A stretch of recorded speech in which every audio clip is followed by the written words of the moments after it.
पूज्याय राघवेन्द्राय सत्यधर्मरताय च। ನಮಸ್ಕಾರ ವೀಕ್ಷಕರೇ, ಸ್ಪೀಡ್ ನ್ಯೂಸ್ ಕನ್ನಡದ ಗುರುಮಾತಾ ಗುರುವಾಣಿ ನೇರ ಪ್ರಸಾರ ಕಾರ್ಯಕ್ರಮಕ್ಕೆ ತಮ್ಮೆಲ್ಲರಿಗೂ ಆತ್ಮೀಯವಾದಂತಹ ಸ್ವಾಗತ. ಇವತ್ತು ಭಾನುವಾರ, ಸೂರ್ಯ ದೇವರ ವಾರವಾಗಿದ್ದು, ಇವತ್ತು ಸೂರ್ಯ ದೇವರನ್ನ ಯಾಕೆ ಆರಾಧನೆ ಮಾಡಬೇಕು, ಇದರಿಂದ ಏನು ಪ್ರತಿಫಲ ಸಿಗುತ್ತೆ, ಹಾಗೂ ಸೂರ್ಯ ದೇವನಿಗೆ ಯಾಕೆ ನಮಸ್ಕಾರವನ್ನ ಮಾಡಬೇಕು, ಅದರಿಂದ ನಮ್ಗೆ ಏನು ಲಾಭ, ಇದೆಲ್ಲದರ ಬಗ್ಗೆ ತಿಳಿಸ್ಕೊಡೋದಕ್ಕೆ ನಮ್ಮ ಜೊತೆ ಎಂದಿನಂತೆ ಶ್ರೀ ರಾಘವೇಂದ್ರ ಗುರುಮಾತಾ ಅವರು ನಮ್ಮ ಜೊತೆಗಿದ್ದಾರೆ. ಅವ್ರನ್ನ ಕಾರ್ಯಕ್ರಮಕ್ಕೆ ಬರಮಾಡ್ಕೊಳ್ಳುತ್ತಾ ಇದ್ರ ಬಗ್ಗೆ ತಿಳಿದುಕೊಳ್ಳೋಣ. ಗುರುಮಾತಾ ನಮಸ್ಕಾರ. ನಮಸ್ಕಾರ. ತಮಗೆ ಕಾರ್ಯಕ್ರಮಕ್ಕೆ ಆತ್ಮೀಯವಾದಂತಹ ಸ್ವಾಗತ. ಥ್ಯಾಂಕ್ ಯು ಮಾ. ರಾಘವೇಂದ್ರ ಸ್ವಾಮಿಗೆ ಗುರುವೇ ಶರಣಂ. ರಾಘವೇಂದ್ರ ಸ್ವಾಮಿಗೆ ಇಷ್ಟು ಭಕ್ತರಾಗಿದ್ರೂ ಸಾಲಲ್ಲ, ಫಸ್ಟ್ ಅವ್ರ ಮಂತ್ರ ಹಾಡೋಣ. ಪೂಜ್ಯಾಯ ರಾಘವೇಂದ್ರಾಯ ಸತ್ಯಧರ್ಮರತಾಯ ಚ ಭಜತಾಂ ಕಲ್ಪವೃಕ್ಷಾಯ ನಮತಾಂ ಕಾಮಧೇನವೇ ಗುರುವೇ ಶರಣಂ. ರಾಘವೇಂದ್ರ ಸ್ವಾಮಿ ಅವತಾರ ಮಹಾಪುರುಷ ರಾಘವೇಂದ್ರ ಸ್ವಾಮಿ ಭಕ್ತರ ಎಲ್ರಿಗೂ ತುಂಬ ತುಂಬ ಸಂತೋಷ. ಎಲ್ಲರೂ ಸದಾಕಾಲ ರಾಘವೇಂದ್ರ ಸ್ವಾಮಿನ ಸ್ಮರಣೆ ಮಾಡಿ, ಇವತ್ತು ಏಕಾದಶಿ ದಿವಸ ರಾಘವೇಂದ್ರ ಸ್ವಾಮಿಗೆ ಎಷ್ಟು ನಿಷ್ಠೆಯಿಂದ ನೀವು ಭಕ್ತಿಯಿಂದ ಇರ್ತೀರೋ ಅಷ್ಟೇ ಮುಕ್ತಿ ಸಿಗುತ್ತೆ ಖಂಡಿತ. ರಾಘವೇಂದ್ರ ಸ್ವಾಮಿಗೆ ಏಕಾದಶಿ ಉಪವಾಸ ತುಂಬಾ ಶ್ರೇಷ್ಠ. ಅದೇ ರೀತಿ ರಾಘವೇಂದ್ರ ಸ್ವಾಮಿನ ಭಕ್ತರಾಗಿರೋ ಅಂಥವರು ಖಂಡಿತ ಇವತ್ತಿನ ದಿವಸ ಯಾವ ಪಾಪಕರ್ಮಗಳಿಗೂ ಈಡಾಗಬೇಡಿ. ಕಾರಣ ಏನು ಅಂತ ಅಂದರೆ ಅಷ್ಟು ಏಕಾದಶಿಲೆ ಅಷ್ಟು ವಿಶೇಷತೆ ಇದೆ. ಯಾಕೆ ಅಂತಂದರೆ ರಾಘವೇಂದ್ರ ಸ್ವಾಮಿಗೆ ಏಕಾದಶಿ ಯಾಕಷ್ಟು ವಿಶೇಷ ಅಂತ ಅಂದ್ರೂ ಸಹ ಅವರ ಅವತಾರ ಮಹಾಪುರುಷ 4 ಯುಗಗಳಲ್ಲಿಯೂ ಅವತಾರ ಮಾಡ್ಕೊಂಡು ಬಂದಿರೋ ಅಂಥ ಮಹಾನುಭಾವ. ಆ ಮಹಾನುಭಾವನಿಗೆ ಏಕಾದಶಿ ಉಪವಾಸ ಭಕ್ತರೆಲ್ಲರೂ ಇರ್ತೀವಿ ಅಂದರೆ ಅದೆಷ್ಟು ಪುಣ್ಯ ಅಲ್ವೇ. ಹಾಗಾಗಿ ಆ ಪುಣ್ಯ ನಮಗೆ ಲಭಿಸ್ಬೇಕು ಅಂತಂದರೆ ಖಂಡಿತ ಏಕಾದಶಿ ಮಹಾ ಉಪವಾಸ ತುಂಬಾ ಜಾಗ್ರತೆಯಿಂದ ವಹಿಸ್ತಾದರೆ ನಮಗೆ ಎಲ್ಲನೂ ಅನುಕೂಲ ಆಗುತ್ತೆ. ಅದೇ ರೀತಿ ಏಕಾದಶಿ ದಿವಸ ಯಾವುದೇ ಒಂದು ಶುಭ ಕಾರ್ಯ ಮಾಡಿದ್ರೂ ಸರಿ ಸಕ್ಸಸ್ ಖಂಡಿತ ಆಗುತ್ತೆ. ಮನೆ ಕಟ್ಟೋರಾಗಲಿ, ಮದುವೆ ಆಗಲಿ, ಈ ಥರ ಒಂದು ಶುಭ ಕಾರ್ಯಗಳು ಹೇಳ್ಕೊಂಡೇ ಹೋಗ್ತಾ ಇರ್ಬೋದು. ಮಾಡಿದ್ರೆ ಎಲ್ಲನೂ ಅನುಕೂಲತೆ ಆಗುತ್ತೆ. ಯಾಕೆ ಅಂತ ಅಂದರೆ ಅಷ್ಟು ಏಕಾದಶಿ ದಿವಸ ಮಹತ್ವ ಇದೆ. ಅದೇ ರೀತಿ ನೋಡಿ, ರಾಘವೇಂದ್ರ ಸ್ವಾಮಿ ಅವತಾರ ಮಹಾಪುರುಷ, ಕೃತಾಯುಗ, ತೇತ್ರಾಯುಗ, ದ್ವಾಪರ ಯುಗ, ಕಲಿಯುಗದಲ್ಲಿ ಇದು ನೋಡಿ, ಇದು ಸತ್ಯಯುಗ. ಈ ಸತ್ಯಯುಗದಲ್ಲೇ ಸತ್ಯ ಧರ್ಮ ಅಂತ ಆ ಮಹಾನುಭಾವ ಬಂದಿದ್ದಾರೆ. ಆ ಮಹಾನುಭಾವನ ಪೂಜೆ ಮಾಡ್ತಾ ಮಾಡ್ತಾ ಮಾಡ್ತಾ ನಾವು ಭಕ್ತಿಲಿ ಇದ್ದಿದ್ದು ಸತ್ಯ ಅಂದರೆ ಮುಕ್ತಿ ಖಂಡಿತ ಸಿಗುತ್ತೆ. ನೋಡಿ, ರಾಘವೇಂದ್ರ ಸ್ವಾಮಿಗೆ ಮರುಜನ್ಮ ಇಲ್ಲ ಅಂತ ಹೇಳ್ತಾರೆ ದೊಡ್ಡವರು, ಅದಂತೂ ಸತ್ಯನೇ. ಕಾರಣ ಏನು ಅಂತಂದರೆ ನಾವು ಈಗಿದ್ದೀವಿ, ಹೀಗೇನು ಮಾಡಬೇಕು, ದಾನ ಧರ್ಮ ಮಾಡಬೇಕು, ಅದೇ ರೀತಿ ದೊಡ್ಡವ್ರಿಗೆ ಮರ್ಯಾದೆ ಕೊಡಬೇಕು, ತಾಯಿ ತಂದೆನ ಚೆನ್ನಾಗಿ ನೋಡ್ಕೊಬೇಕು, ಈ ಥರ ಕುಟುಂಬದಲ್ಲಿರೋರನ್ನೆಲ್ಲ ಪ್ರೀತಿಸ್ಬೇಕು. ಅದೇ ರೀತಿ ನಮಗೆ ಯಾರು ರೆಸ್ಪೆಕ್ಟ್ ಮಾಡ್ತಾರೋ ಅವರನ್ನು ದೇವರು ಸಮಾನವಾಗಿ ನೋಡಬೇಕು ಅನ್ನೋಂಥದ್ದು ಸಹ ಇದೆ. ಅದೇ ರೀತಿ ರಾಘವೇಂದ್ರ ಸ್ವಾಮಿಗೆ ಯಾವ ರೀತಿ ನಾವು ಇರಬೇಕು, ನಾವಿದ್ದರೆ ರಾಘವೇಂದ್ರ ಸ್ವಾಮಿ ನಮ್ಗೆ ಹೊಲಿತಾರೆ. ಅವರಿಂದ ನಾವು ಯಾವೆಲ್ಲ ಅನುಕೂಲ ನಾವು ನೋಡ್ಬೋದು, ಯಾವ ಮಿರಾಕಲ್ ನಮ್ಗೆ ನಡೆದಿದೆ ಅನ್ನೋದು ಸಹ ತಿಳ್ಕೊಬೋದು. ಅದೇ ರೀತಿ ರಾಘವೇಂದ್ರ ಸ್ವಾಮಿಗೆ ಯಾವ ರೀತಿ ನಾವು ಭಕ್ತರಾಗಿದ್ದರೆ ಏನೆಲ್ಲ ಪರಿಪಾಲನೆ ಮಾಡ್ಕೋಬೋದು, ಯಾವ ರೀತಿ ದಾನ ಧರ್ಮ ಮಾಡಿದ್ರೆ ನಮ್ಗೆ ಒಳ್ಳೆಯದಾಗುತ್ತೆ, ದಾನ ಧರ್ಮದಿಂದ ನಮಗೆ ಸಿಗೋಂಥ ಬೆನಿಫಿಟ್ಸ್ ಏನೇನಿದೆ ಎಲ್ಲನೂ ಖಂಡಿತ ಹೋಗ್ತಾ ತಿಳಿಸ್ಕೊಡ್ತೀನಿ. ಇವತ್ತು ಏಕಾದಶಿ ಉಪವಾಸ ಇರೋ ಅಂಥವ್ರು ರಾಘವೇಂದ್ರ ಸ್ವಾಮಿ ಭಕ್ತರುಗಳು ಯಾರಾಗಿದ್ರೂ ಸರಿ, ಮತ್ತು ಬೇರೆ ಯಾರಾಗಿದ್ರೂ ಸರಿ, ಅವರಂತಲ್ಲ, ರಾಘವೇಂದ್ರ ಸ್ವಾಮಿ ಭಕ್ತರು ಮಾತ್ರ ಅಲ್ಲ, ಎಲ್ರಿಗೂ ಹೇಳ್ತೀನಿ, ಇವತ್ತಿನ ದಿವಸ ಉಪವಾಸ ತೊಗೊಂಡಿರೋ ಅಂಥವ್ರು ಎಲ್ಲರೂ ಸ್ವಾಮಿನ ಭಗವಂತನ ತುಂಬ ನಿಷ್ಠೆಯಿಂದ ಪ್ರೀತಿ ಮಾಡಿ, ಅದೇ ರೀತಿ ಶ್ರೀಹರಿನಾರಾಯಣನಿಗೆ ಇವತ್ತೊಂದು ದಿವಸ ಉಪವಾಸ ಇದ್ರೇ ಮಹಾಭಾಗ್ಯ ಅಂತ ಹೇಳಿದ್ದಾರೆ. ವೈಕುಂಠ ಏಕಾದಶಿ ದಿವಸ ಸಹ ಏಕಾದಶಿ ದಿವಸ ಒಂದೊಂದು ಏಕಾದಶಿ ದಿವಸ ಉಪವಾಸ ಇರೋ ಅಂಥವ್ರು ವೈಕುಂಠ ಏಕಾದಶಿ ದಿವಸ ಉಪವಾಸ ಇದ್ದಂಗೆ ಸಮಾನ ಅಂತ ಹೇಳ್ತಾರೆ. ಹಾಗಾಗಿ ಅಷ್ಟೊಂದು ಬಲ ಇದೆ ಅದರಲ್ಲಿ, ಅಷ್ಟೊಂದು ಶ್ರೇಷ್ಠತೆ ಇದೆ. ನಾರಾಯಣನಿಗೆ ಈ ದಿನ ತುಂಬ ವಿಶೇಷ ಅಂತ ಅಂದಮೇಲೆ ನಮ್ಮ ಗುರುರಾಯರಿಗಿರಲ್ವೇ, ಖಂಡಿತ ಇರುತ್ತೆ. ಒಂದೊಂದು ವಿಷಯನೂ ತಿಳ್ಕೊಳ್ಳೋಣ. ಖಂಡಿತ ಉಪವಾಸ ಇರೋಂಥವ್ರಿಗೆ ಎಲ್ರಿಗೂ ಆ ಭಗವಂತ ರಾಘವೇಂದ್ರ ಸ್ವಾಮಿ ಎಲ್ಲ ಅವರವರ ಇಷ್ಟಾರ್ಥ ಕಾರ್ಯಗಳನ್ನು ನೆರವೇರಿಸಲಿ ಅಂತ ನಾನು ಪ್ರಾರ್ಥನೆ ಮಾಡ್ತೇನೆ. ಅದೇ ರೀತಿ ರಾಘವೇಂದ್ರ ಸ್ವಾಮಿ ಅನುಗ್ರಹ, ಆಶೀರ್ವಾದ, ಅವರ ಸಂಕಲ್ಪ ಸದಾಕಾಲ ಎಲ್ಲ ಜೀವರಾಶಿಯಲ್ಲೂ ಇರಬೇಕು. ಗುರುವೇ ಶರಣು. ಅಮ್ಮ, ಇವತ್ತು ಈ ಒಂದು ಕಾರ್ಯಕ್ರಮದಲ್ಲಿ ಗುರುಮಾತಾ ಗುರುವಾಣಿ ಒಂದು ಈ ನೇರ ಪ್ರಸಾರ ಕಾರ್ಯಕ್ರಮದಲ್ಲಿ ಇವತ್ತು ನಾನು ನಿಮ್ಮ ಜೊತೆಗಿದ್ದೀನಿ. ಒಂದು ನಿಮ್ಮಿಂದ ಕೆಲವೊಂದು ಮಾಹಿತಿಗಳನ್ನು ಪಡೆದುಕೊಳ್ಳೋದಿದೆ, ನನ್ನ ಕೆಲವೊಂದು ಮಹತ್ವ ಏನು ಅದೆಲ್ಲದ್ರ ಬಗ್ಗೆ ತಿಳಿದುಕೊಳ್ಳೋದಿದೆ. ಇವತ್ತಿನ ಈ ಒಂದು ಗುರುಮಾತಾ ಗುರುವಾಣಿ ನೇರ ಪ್ರಸಾರ ಕಾರ್ಯಕ್ರಮದಲ್ಲಿ ಸೂರ್ಯದೇವನ ವಾರವಾಗಿದ್ರಿಂದ ಸೂರ್ಯದೇವನನ್ನ ಒಂದು ಕಲ್ಪನೆ ಅಂದ್ರೆ ಆರಾಧಿಸಿರೋದ್ರಿಂದ ಏನ್ ಪ್ರತಿಫಲ ಸಿಗುತ್ತೆ, ಯಾಕೆ ಸೂರ್ಯದೇವರನ್ನ ಆರಾಧನೆ ಮಾಡಬೇಕು, ಏನು ಪ್ರತಿಫಲ ಸಿಗುತ್ತೆ, ಹಾಗೂ ಇದರಿಂದ ಏನ್ ಲಾಭ ಆಗುತ್ತೆ, ಮತ್ತು ಶ್ರೀ ಗುರು ರಾಘವೇಂದ್ರ ರಾಯರು ಮಂತ್ರಾಲಯದಲ್ಲೇ ಯಾಕೆ ನೆಲೆಸಿದ್ದಾರೆ, ಮತ್ತು ಮಂತ್ರಾಕ್ಷತೆಯ ಮಹತ್ವ ಏನು, ಇದೆಲ್ಲದ್ರ ಬಗ್ಗೆ ಇವತ್ತಿನ ಒಂದು ಕಾರ್ಯಕ್ರಮದಲ್ಲಿ ಮಾಹಿತಿಯನ್ನ ತಿಳ್ಕೊಳ್ಳೋಣ. ಒಂದೊಂದಾಗಿ ತಿಳಿದುಕೊಳ್ತಾ ಹೋಗೋಣ. ಈಗ ಮೊದಲನೇದಾಗಿ ಇವತ್ತು ಭಾನುವಾರ ಆಗಿರೋದ್ರಿಂದ ಸೂರ್ಯದೇವರ ವಾರ. ಇನ್ನು ಸೂರ್ಯದೇವರ ಆರಾಧನೆ ಮಾಡೋದ್ರಿಂದ ಏನ್ ಪ್ರತಿಫಲ ಸಿಗುತ್ತೆ, ಯಾಕೆ ಸೂರ್ಯದೇವರನ್ನ ಆರಾಧನೆ ಮಾಡಬೇಕು ಅನ್ನೋದು. ಖಂಡಿತ ನೋಡಿ, ಇವತ್ತು ಭಾನುವಾರ ಆದಿತ್ಯವಾರ ಅಂತಲೂ ಹೇಳ್ತಾರೆ, ಕದಿರವ ಅಂತಾರೆ. ಅವ್ರಿಗೆ ಬೇಕಾದಷ್ಟು ಹೆಸರುಗಳು ಸಹ ಇದೆ. ಯಾಕೆ ಸ್ವಾಮಿನ ಆರಾಧಿಸ್ಬೇಕು ಅಂತಂದರೆ, ಪ್ರಪಂಚಕ್ಕೆ ನೋಡಿ ಅವರು ಬೆಳಕನ್ನು ಕೊಡಲಿಲ್ಲ ಅಂದರೆ ಕಗ್ಗತ್ಲಾಗಿ ಹೋಗ್ತೀವಿ. ಆ ಕಗ್ಗತ್ಲಲ್ಲಿ ಎಲ್ಲ ಮನುಷ್ಯನೂ ಕಣ್ಣಿದ್ದು ಕುರುಡನಂತೆ. ಹಾಗಾಗಿ ಅವರಿಲ್ಲ ಅಂತ ಅಂದರೆ ಖಂಡಿತ ಅವ್ರ ಪ್ರಕಾಶನೇ ಪ್ರಪಂಚ. ಅಷ್ಟು ಪ್ರಪಂಚದಲ್ಲೇ ಅವ್ರು ಪ್ರಕಾಶ ಕೊಡ್ತಾ ಇದ್ದಾರೆ ಅಂತಂದರೆ ಎಷ್ಟು ವಿಶೇಷತೆ ನೋಡಿ. ಅದೇನೇ ಸೂರ್ಯ ಚಂದ್ರಾದಿಗಳು ಇರೋವರೆಗೂ ಈ ಭೂಮಾದೇವಿಯಲ್ಲಿ ಎಲ್ಲ ಜೀವರಾಶಿಗಳು ಖಂಡಿತ ಇದ್ದೇ ಇರುತ್ತೆ.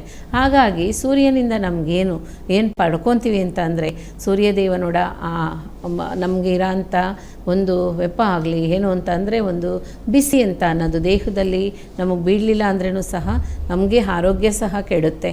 ಅದೇ ರೀತಿ ಸೂರ್ಯನಿಂದ ಪಡ್ಕೋಬೇಕಾಗಿರೋ ಅಂಥದ್ದು ಅವರ ಆಶೀರ್ವಾದ. ಫಸ್ಟು ಅವರಿಂದ ಆಶೀರ್ವಾದ ಪಡ್ಕೋಬೇಕು. ಸೂರ್ಯನಾರಾಯಣನಿಗೆ ನೋಡಿ ಹೇಳಿದ್ದಾರೆ, ಸೂರ್ಯ ಮಾತ್ರ ಅಲ್ಲ, ನಾರಾಯಣನೇ ಅವತಾರ. ಯಾಕೆ ಅಂತಂದರೆ ಪ್ರಪಂಚನ ಕಾಪಾಡಬೇಕು ಅಂತ ಅಂದರೆ ಎಷ್ಟು ಮಹಾತ್ಮೆ ಅವ್ರಿಗಿದೆ ಇರ್ಬೋದು. ಆ ಸೂರ್ಯನಾರಾಯಣ ಅಂತ ಅವ್ರನ್ನ ಯಾಕೆ ಕರೀತಾರೆ ಅಂದರೆ, ನಾರಾಯಣನ ಕೈಯಲ್ಲಿ ಏನೇನು ಗದೆಯೆಲ್ಲ ಇಟ್ಕೊಂಡಿದ್ದಾರೋ ಅದೇ ರೀತಿ ಅವ್ರ ಕೈಯಲ್ಲೂ ಸಹ ಇರುತ್ತೆ. 7 ಕುದುರೆಗಳನ್ನ ಇಟ್ಕೊಂಡು ಅವರು ಪ್ರಪಂಚ ಪ್ರದಕ್ಷಿಣೆ ಬರ್ತಾರೆ ಅಂತ ಅಂದರೆ ಅದು ಎಷ್ಟು ಮಹಾತ್ಮೆ ಅಲ್ವೇ. ಹಾಗಾಗಿ ಆ ಪ್ರಪಂಚದಲ್ಲಿ ಇರೋಂಥ ಒಂದೊಂದು ಜೀವರಾಶಿಗೂ ಕಾವಲ್ದೇವರಾಗಿದ್ದಾರೆ. ಕಾರಣ ಅವ್ರು ಕೊಡೋಂಥ ಬೆಳಕಾಗಲಿ, ಅವ್ರು ಕೊಡೋಂಥ ಪ್ರಕಾಶದಿಂದ ನಾವು ಇದ್ದೀವಿ ಅಂತಂದರೆ, ಈಗ ನಾನು ಇಲ್ಲಿ ಕೂತ್ಕೊಂಡು ಮಾತಾಡ್ತಾ ಇದ್ದೀನಿ, ನನಗೆ ಉಸಿರಾಡೋಕ್ಕಾಗುತ್ತೆ, ನನಗೆ ಶಕ್ತಿ ಇದೆ, ನಡೆದಾಡ್ತೀನಿ, ನಾನು ಆಡ್ತೀನಿ, ಓಡ್ತೀನಿ, ಎಲ್ಲ ಮಾಡ್ತೀನಿ ಅಂದ್ರೂ ಆ ಸೂರ್ಯನ ಆಶೀರ್ವಾದ, ಆ ಸೂರ್ಯನಿಂದ ಬರೋಂಥ ಆ ಬಿಸಿ ನಮ್ಮ ದೇಹದಲ್ಲಿ ಖಂಡಿತ ಇರಲೇಬೇಕು. ಅದಿದ್ದರೆ ಮಾತ್ರನೇ ನಾವು ಬಾಳೋಕ್ಕೆ ಸಾಧ್ಯ. ಹಾಗಾಗಿ ಸೂರ್ಯನಾರಾಯಣರಿಂದ ನಾವೇನು ಪಡ್ಕೋಬೇಕು ಅಂದರೆ, ನೋಡಿ ನಾವು ಸೂರ್ಯ ನಮಸ್ಕಾರ ಮಾಡಲೇಬೇಕು ಖಂಡಿತ. ಒಬ್ಬೊಬ್ರು ಒಂದು ದಿನಕ್ಕೆ ಅಟ್ಲೀಸ್ಟ್ 3 ಟೈಮ್ ಆದರೂ ನಾವು ಮಾಡಬೇಕು, ಬೆಳಗ್ಗೆ ಸಂಜೆ. ನಾವು ಮಾಡೋಕ್ಕಾಗಲಿಲ್ಲ ಅಂತ ಅನ್ನೋರು ಕೂತ್ಕೊಂಡು ಸೂರ್ಯದೇವನ ಪ್ರಾರ್ಥನೆ ಆದರೂ ಮಾಡಬೇಕು. ಒಂದು 2 ನಿಮಿಷ 3 ನಿಮಿಷ ಆದರೂ ಅವರ ಸೂರ್ಯದೇವರನ್ನ ನಮ್ಮ ಮೈ ಮೇಲೆ ಆ ಒತ್ತಡ ಕೊಡಲಿ ಅನ್ನೋದಕ್ಕೋಸ್ಕರನೇ ನಾವು ಹೊರಗಡೆ ಬಂದು ನಿಲ್ಲಬೇಕು. ಸೂರ್ಯ ನಮಸ್ಕಾರ ನೋಡಿದ ತಕ್ಷಣವೇ, ಬೆಳಗ್ಗೆ ಎದ್ದು ಸೂರ್ಯ ನೋಡಿದ ತಕ್ಷಣವೇ ಪ್ರಾರ್ಥನೆ ಮಾಡ್ಕೋಬೇಕು. ತಂದೆ, ಇವತ್ತಿನ ದಿವಸ ಎಲ್ಲ ನಿಮ್ಮ ಕೈಯಲ್ಲೇ ಇದೆ, ನಮ್ಮನ್ನು ಒಳ್ಳೆಯ ದಾರಿಲೇ ಸಾಗಿಸಿ ನಮಗೊಳ್ಳೆ ಆಯುಷ್ಯ ಆರೋಗ್ಯವನ್ನು ಕೊಟ್ಟು ಕಾಪಾಡಿ ಅಂತ ಪ್ರಾರ್ಥನೆ ಮಾಡ್ಕೋಬೇಕು. ಅದೇ ರೀತಿ ಒಂದು ದಿವಸಕ್ಕೆ ನೋಡಿ, ಯಾಕೆ 3 ಟೈಮ್ ಆದರೂ ನಾವು ಸೂರ್ಯ ನಮಸ್ಕಾರ ಮಾಡಬೇಕು ಅಂತ ಅಂದರೆ ನಮ್ಮ ಅಂಗಾಂಗವೂ ಶುದ್ಧ ಆಗುತ್ತೆ, ಅಂಗಾಂಗನೂ ಚೆನ್ನಾಗಿರುತ್ತೆ. ಅದೇ ರೀತಿ ರಾಘವೇಂದ್ರ ಸ್ವಾಮಿ ನೋಡಿ, ಒಂದು ದಿನಕ್ಕೆ ಸೂರ್ಯ ನಮಸ್ಕಾರ 1008 ನಮಸ್ಕಾರ ಮಾಡ್ತಾಯಿದ್ರಂತೆ ಒಂದು ದಿನಕ್ಕೆ. ರಾಘವೇಂದ್ರ ಸ್ವಾಮಿ 3:30 ಗಂಟೆಯಲ್ಲೇ ಎದ್ದು ಅಷ್ಟು ನಮಸ್ಕಾರ ಮಾಡ್ತಾಯಿದ್ರಂತೆ. ಕಾರಣ ಅವ್ರು ನಿದ್ದೆ ಮಾಡಿದವರೇ ಅಲ್ಲ. ಹಾಗಾಗಿ ಅವ್ರಿಗೆ ಎಷ್ಟು ಟೈಮು ಅವ್ರಿಗೆ ಬೇಕಾಗಿತ್ತು ಅಂದರೆ ಅಷ್ಟು ಟೈಮನ್ನು ಬಳಸ್ಕೊಂಡಿದ್ದಾರೆ ಆ ಪ್ರಪಂಚನ ಕಾಪಾಡೋಕ್ಕೋಸ್ಕರ. ಹಾಗಾಗಿ ರಾಘವೇಂದ್ರ ಸ್ವಾಮಿ 108 ನಮಸ್ಕಾರ, ಸೂರ್ಯ ನಮಸ್ಕಾರ ಒಂದು ದಿನಕ್ಕೆ ಮಾಡ್ತಾಯಿದ್ರಂತೆ. ಈಗ ಇರೋರು ನಾವು 3 ಟೈಮ್ ಮಾಡೋದಕ್ಕೇ ಸ್ವಲ್ಪ ಸೋಂಬೇರಿತನ ಮಾಡ್ತೀವಿ. ಅದರಲ್ಲೂ ತುಂಬ ಜನ ಇದ್ದಾರೆ ಸೂರ್ಯ ನಮಸ್ಕಾರ ಚೆನ್ನಾಗಿ ಮಾಡ್ತಾ ಇರೋರು ಇದ್ದಾರೆ. ನಾನು 100 ಟೈಮ್ಸ್ ಮಾಡ್ತೀನಿ, 50 ಟೈಮ್ಸ್ ಮಾಡ್ತೀನಿ ಅನ್ನೋರು ಸಹ ಇದ್ದಾರೆ. ಟೈಮ್ ಸಿಕ್ತಾಗೆಲ್ಲ ಮಾಡ್ತಾನೇ ಇದ್ದೀನಿ ಅನ್ನೋರು ಸಹ ಇದ್ದಾರೆ. ಕಾರಣ ಏನು ಅಂತಂದರೆ, ಸೂರ್ಯನಿಗೂ ಸರಿ, ಇರೋಂಥ ಪ್ರಪಂಚದಲ್ಲಿ ಇರೋಂಥ ಜೀವರಾಶಿಗಳಿಗೂ ಸರಿ ತುಂಬಾ ಬಂಧ ಇದೆ. ಯಾಕೆಂದರೆ ನಾರಾಯಣ ಅದರಲ್ಲಿ ಸೇರ್ಕೊಂಡ್ಬಿಟ್ಟಿದ್ದಾನೆ. ಸೂರ್ಯನ ಒಳಗಡೆ ನಾರಾಯಣ ಇರೋದ್ರಿಂದ ಆ ನಾರಾಯಣನ ನಾಮಸ್ಮರಣೆ ನೋಡಿ ಮಾಡ್ತಾ ಸೂರ್ಯ ದೇವರ ಆಶೀರ್ವಾದನೂ ಸಹ ಸಿಗುತ್ತಂತೆ. ಹಾಗಾಗಿ ಸೂರ್ಯ ನಾರಾಯಣನ ಪ್ರಾರ್ಥನೆ ಮಾಡ್ತಾ ಯಾವ ದೇವಸ್ಥಾನಕ್ಕೆ ನೀವು ಹೋಗಿ, ಶಿವಾಲಯಕ್ಕೆ ಹೋಗಿ, ಆ ಶಿವಾಲಯದಲ್ಲಿ ಸೂರ್ಯ ಚಂದ್ರನ ಖಂಡಿತ ಇಟ್ಟಿರ್ತಾರೆ. ಯಾಕೆ ಅಂತಂದರೆ ಎಲ್ಲ ದೇವಸ್ಥಾನದಲ್ಲೂ ಸಾಮಾನ್ಯ ಇಟ್ಟಿರ್ತಾರೆ. ಈಗ ಯಾಕೆ ಅಂತಂದರೆ ಖಂಡಿತ ಅವರಿಬ್ಬರ ಅನುಗ್ರಹನೂ ಆಶೀರ್ವಾದನೂ ಬೇಕಾಗಿದೆ ಅಂತ ಅನ್ನೋದು. ಹಾಗಾಗಿ ಸೂರ್ಯ ನಮಸ್ಕಾರ ಮಾಡೋದ್ರಿಂದ ನಮ್ಮ ಅಂಗಾಂಗನೂ ಚೆನ್ನಾಗಿರುತ್ತೆ. ಅದರಲ್ಲೂ ಆ ಪ್ರಕಾಶ, ಅವರಲ್ಲಿರೋಂಥ ಆ ಪ್ರಕಾಶ ಎಷ್ಟು ನಮಗೆ ತಾಳುತ್ತೋ ಅಷ್ಟೂ ಸರಿ ಐಶ್ವರ್ಯ ಆಗಲಿ, ಅನುಗ್ರಹ ಆಗಲಿ, ನಮಗೆ ಒಂದು ಕಳೆ ಅನ್ನೋದಾಗಲಿ, ಮುಖದಲ್ಲಿ ಕಳೆ ಅನ್ನೋಂಥದ್ದಾಗಲಿ ಆ ಸೂರ್ಯದೇವರಿಂದನೂ ಸಹ ಸಿಗುತ್ತೆ.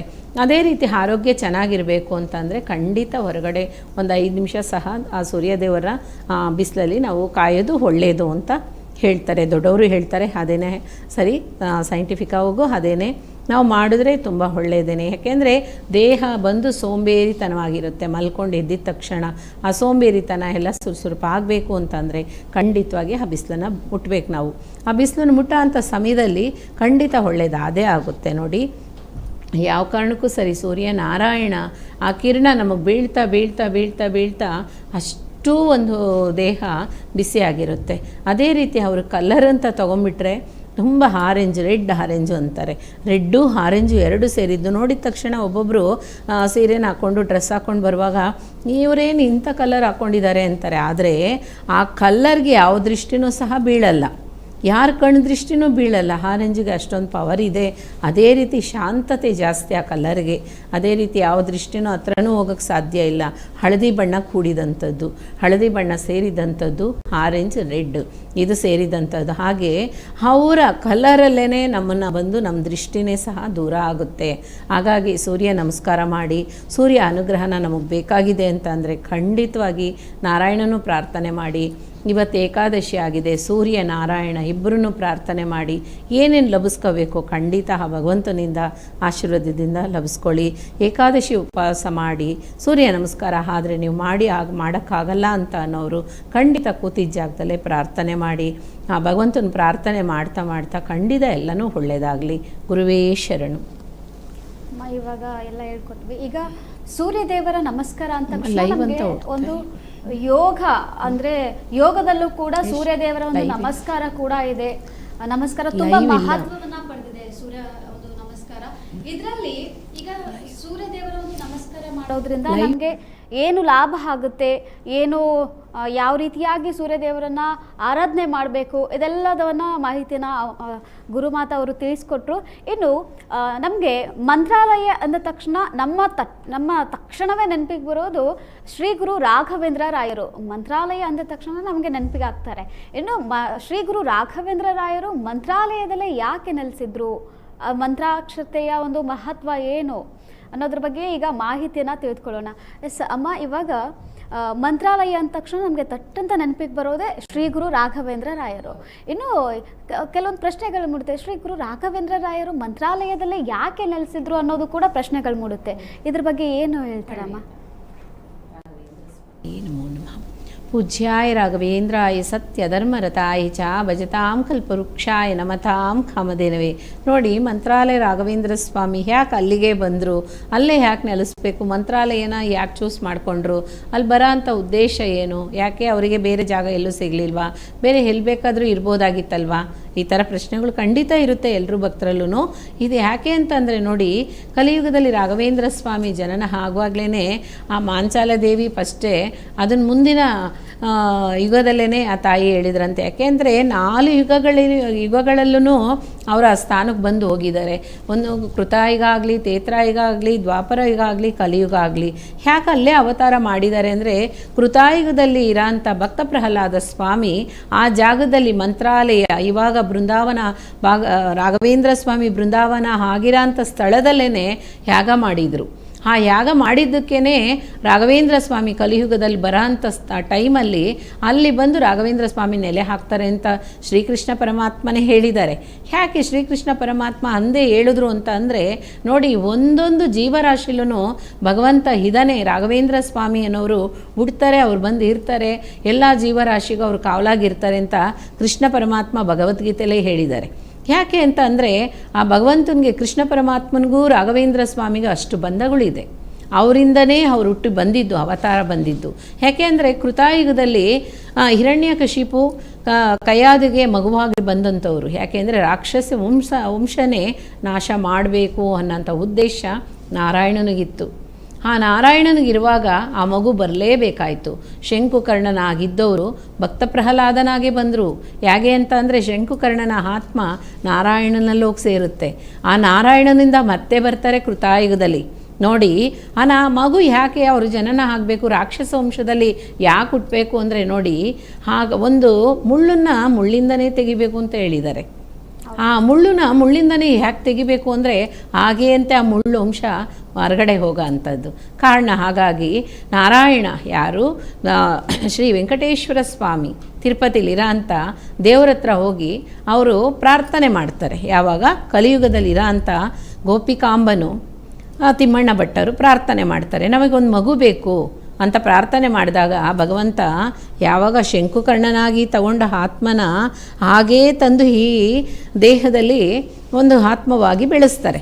ನೋಡಿ ಯಾಕೆ ಅಂತಂದರೆ ಕೃತಾಯುಗಕ್ಕೂ ಕಲಿಯುಗಕ್ಕೂ ಬಂಧ ಇದೆ. ಏನು ಅಂತ ಅಂದರೆ ರಾಘವೇಂದ್ರ ಸ್ವಾಮಿಗೆ ಪೂಜ್ಯಾಯ ರಾಘವೇಂದ್ರಾಯ ಸತ್ಯಧರ್ಮರತಾಯ ಚ